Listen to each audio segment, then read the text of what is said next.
Femmes, soyez soumises.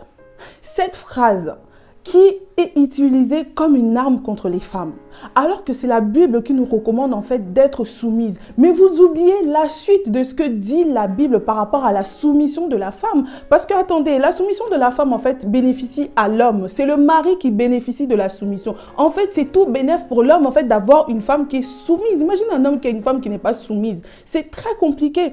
Donc en fait, quand vous dites femmes, soyez soumises, il faut revenir à la parole. En tout cas, aujourd'hui, nous allons lire cette parole. Éphésiens chapitre 5, versets 22 à 33. Nous n'allons pas nous arrêter qu'à 22. Nous allons aller jusqu'à 33. Nous allons lire. Alors, Éphésiens 5, 22. Femmes, que chacune soit soumise à son mari, comme au Seigneur, car le mari est le chef de la femme, comme Christ est le chef de l'Église, qui est son corps, et dont il est le sauveur. Or, de même que l'Église est soumise à Christ, les femmes aussi doivent être à leur mari en toutes choses. Ok? Mari, que chacun aime sa femme comme Christ a aimé l'Église et s'est livré lui-même pour elle.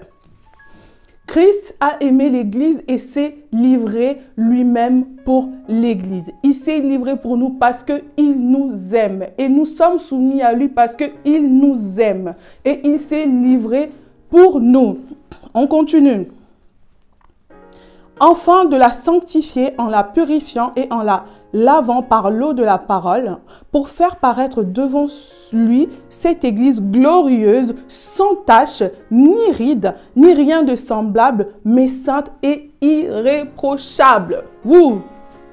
Ça veut dire que le mari doit prendre soin de sa femme, comme Christ prend soin de l'Église. On continue, 28. C'est ainsi que le mari doit aimer sa femme comme son propre corps. Celui qui aime sa femme s'aime lui-même. Si tu aimes ta femme, tu t'aimes toi-même. D'accord? Car jamais personne n'a haï sa propre chair, mais il la nourrit et en prend soin, comme Christ le fait pour l'Église. 29, on nous dit ça. Ça veut dire que tu dois aimer ta femme comme tu t'aimes toi-même. Comme tu aimes te parfumer, comme tu aimes mettre des bijoux, tu aimes être beau, tu aimes bien qu'on te voit chemise. Ta femme aussi, elle doit te refléter. Ta femme, elle doit être pareille. Tu dois t'aimer. Donc, tu dois aimer ta femme donc, à part égale. Quand tu regardes ta femme, elle doit refléter ton image. On continue. 30. Parce que nous sommes membres de son corps. C'est pourquoi l'homme quittera son père et sa mère et s'attachera à sa femme. Et les deux deviendront une seule chair. Ce mystère est grand, je dis cela par rapport à Christ et à l'Église. Du reste, que chacun de vous aime sa femme comme lui-même et que la femme respecte son mari. Vous savez, moi j'ai toujours dit une chose. Quand il y a l'amour, il y a le respect. Vous savez, il y a certains hommes, quand tu le vois toi-même, tu le respectes déjà. Tellement il te traite bien. Tellement il sait que c'est lui l'homme. C'est lui le chef. Il se met à sa place. Toi-même, tu es soumise automatiquement. Quand tu l'aimes, tu la respectes. Comme tu aimerais bien être respectée. Quand tu l'aimes, tu l'aimes comme toi-même. La soumission, elle est naturelle. Vous n'avez pas besoin de dire « Oui, femme, soyez soumise de ceci, cela ». Non. Nous continuons. Nous allons lire 1 Pierre, chapitre 3, versets 1, 5 et 7. On commence.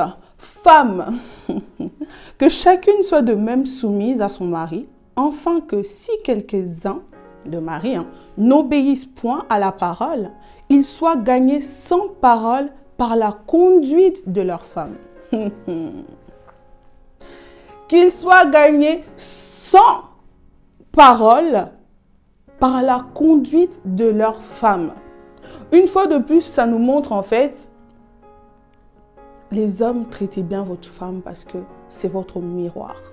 Même quand toi tu misbehaves, comme on dit ça, tu te conduis mal, tu seras regagné par la conduite de ta femme. On continue. 5. Ainsi se paraient autrefois les saintes femmes qui espéraient en Dieu, soumises à leur mari, comme Sarah qui obéissait à Abraham et l'appelait son Seigneur. Imagine comme tu es là, tu as ta femme qui t'appelle mon roi. mon Seigneur. Hein? Peu importe comment elle va t'appeler. Imaginez-vous de cette soumise. Ça fait du bien. Même toi, le mari, tu dors en paix. Ma femme m'appelle mon roi. Elle est soumise. Parce que toi, tu l'aimes. Parce que toi, tu montres que tu es l'homme. Parce que toi aussi, tu suis ta recommandation. La soumission est une bonne chose. Moi, je pense que c'est naturel. C'est très naturel parce que quand tu as une personne qui t'aime, tu seras soumise naturellement. Tu vas la respecter naturellement. Tu n'as pas besoin d'en faire trop parce que c'est toujours comme ça. Mais aujourd'hui, oui, femmes, soyez soumises. Mais vous oubliez de rajouter, mari, aimez vos femmes. Mari, traitez bien vos femmes parce que c'est comme ça. Mari, vous devez aussi bien traiter vos femmes. C'est pas parce qu'une femme, elle est soumise que c'est devenu une esclave. Non. Aujourd'hui, la phrase de « femme, soyez soumise », on dirait que c'est de l'esclavage. Non. La vie d'un homme dépend aussi de la femme qu'il a. Oui. Comme on dit, la femme sage bâtit sa maison. En fait, c'est tout ça. C'est pour ça qu'on demande à la femme, en fait, d'être soumise. Parce qu'on ne peut pas avoir deux chefs, en fait. C'est tout à fait normal. Mais quand tu es aussi chef, il faut savoir connaître tes responsabilités. C'est bien de crier, oui, femme, soyez soumise, ceci, cela. Non, c'est pas grave. Mais est-ce que tu prends tes responsabilités en tant que chef? On va juste prendre un exemple normal, hein, un exemple simple, dont on fait réfléchir notre cerveau. Moi, j'ai une entreprise. Aujourd'hui, par exemple, on va dire, j'ai des travailleurs. Ils viennent travailler dans mon entreprise, moi, je suis leur chef. En fait, pour qu'ils viennent travailler, je dois d'abord leur mettre en bonne condition. D'accord? Ils doivent manquer de rien du tout pour bien exercer le travail. Et moi-même aussi, je dois avoir un comportement irréprochable. Même si nous ne sommes pas parfaits, je dois quand même me comporter très bien, avoir du respect envers mes travailleurs. Voilà, vous voyez, avoir une bonne relation surtout. Parce qu'à un moment donné, si je suis mauvaise, ils vont commencer à se plaindre. Ils peuvent même se rebeller. C'est tout à fait normal en fait. C'est un miroir. Bah, c'est pareil, quand on est un chef, on prend des responsabilités. On a des devoirs en fait. Quand on est un chef d'une partie, on a des devoirs et des responsabilités en fait à faire. Et oui, les personnes aussi en face nous doivent aussi quelque chose en retour, dans le sens où oui, voilà, vous mettez des choses en place et tout. Ils doivent aussi travailler, c'est-à-dire qu'ils doivent montrer aussi leur bonne volonté. Mais quand on est chef, en fait, tout repose sur nos épaules. Oui, c'est pas forcément femme, soyez soumise. Oui, c'est bien femme, soyez soumise. Mais toi aussi, l'homme, tu dois aimer la femme. Tu dois bien la traiter comme tu te traites toi-même. Tu dois la parfumer. Elle ne doit pas avoir des rides. Elle ne doit pas avoir ceci, cela. C'est pas moi qui l'ai dit. C'est écrit là-dedans. C'est écrit. Verset 7. Marie, montrez à votre tour de la sagesse dans vos rapports avec votre femme, comme avec un sexe plus faible. Honorez-la comme devant aussi hériter avec vous de la grâce de la vie. Qu'il en soit ainsi, afin que rien ne vienne faire obstacle à vos prières.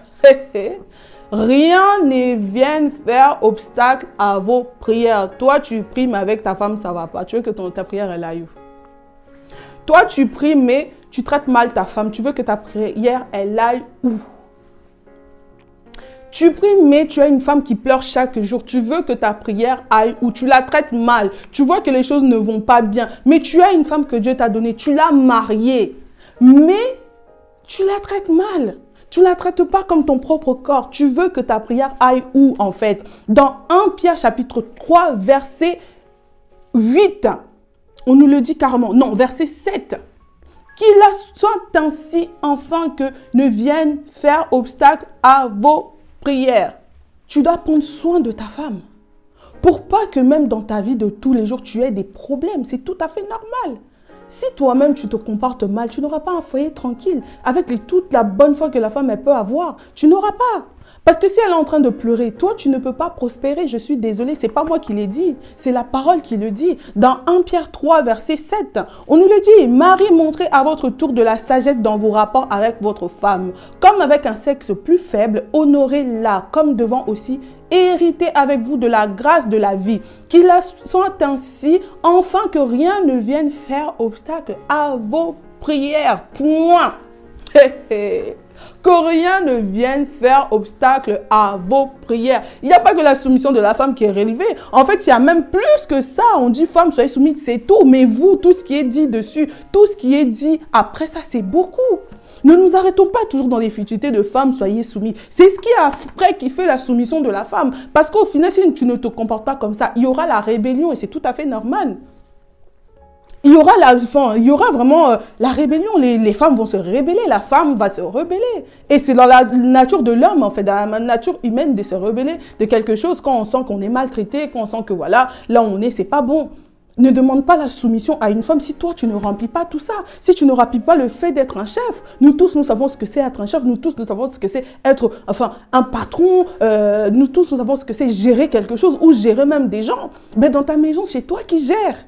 C'est toi qui gères, mais comment gères-tu la soumission? Comment gères-tu ta femme? Comment gères-tu même les enfants que tu as? Comment tu les gères? Mais c'est toi qui vas dire encore, oh, femme, soyez soumise, femme, soyez soumise. Ok, il n'y a pas de souci, nous allons être soumis. Et toi, tu te comportes comment? Parce qu'en fait, moi, tout ce que j'ai dit dans la Bible, c'est femme, soyez soumise, soyez soumise. Oui, mais là, le mari, vous avez beaucoup plus que la soumission. Vous avez en fait beaucoup plus que ça. Vous avez beaucoup de charges. Vous avez beaucoup de choses à faire pour que ça accomplisse, pour que ça accompagne en fait cette soumission. Sinon, cette soumission, elle ne sera pas là. Elle sera vaine. Parce qu'au fur et à mesure, si tu te comportes mal, la femme, elle va changer. C'est tout. Et c'est humain. C'est tout à fait normal. C'est bien de nous dire, femmes, soyez soumises, soyez soumises. Nous serons soumises. Mais, mari, aimez vos femmes. Mari, aimez vos femmes. Respectez vos femmes. Prenez soin de vos femmes. Christ s'est sacrifié pour l'église. Sacrifie-toi pour ta femme. On ne t'a pas dit de te tuer, mais sacrifie-toi pour elle. Il y a beaucoup de manières de se sacrifier pour quelqu'un. Au lieu de tout le temps dire, oui, femme, soyez... Quand on est là, on est en train de te, par exemple, de te faire une reproche. Oui, femme, soyez soumise. Femme, soyez soumise. Mais à côté, qu'est-ce que tu fais? Tu as plus de responsabilité que cette femme. La soumission est accompagnée de l'amour. La soumission de la femme est accompagnée de l'amour de l'homme. C'est bien de dire, oui, femme, soyez soumise. Mais mari, aimez vos femmes. Vous savez, dans la Bible, les maris ont plus de responsabilités que la femme. On dit à la femme d'être soumise parce que l'homme, c'est le chef, oui. Mais quand il y a la soumission, il y a un comportement qui doit suivre derrière, en fait. Parce que sinon, tu vas apporter que de la rébellion. Oui, tu vas apporter que la... En fait, mari, aimez vos femmes comme Christ a aimé l'église. Il s'est sacrifié pour l'église. Sacrifie-toi pour ta femme. Tu dois prendre soin de ta femme comme tu prends soin de toi-même. Comme tu t'aimes toi-même. Tu aimes te parfumer. Tu dois parfumer ta femme aussi. Tu aimes être beau, bien t'habiller. Ta femme aussi, elle doit être pareille. Elle ne doit manquer de rien. Comme toi-même, tu n'aimerais pas manquer de quelque chose. C'est ça qui nous est recommandé dans la parole. C'est bien de dire femme, soyez soumise. C'est devenu comme une arme contre les femmes. Non, ce n'est pas une arme. C'est juste une recommandation biblique. Mais pour que cette soumission soit parfaite, l'homme a aussi ses obligations, l'homme a aussi ses devoirs en fait.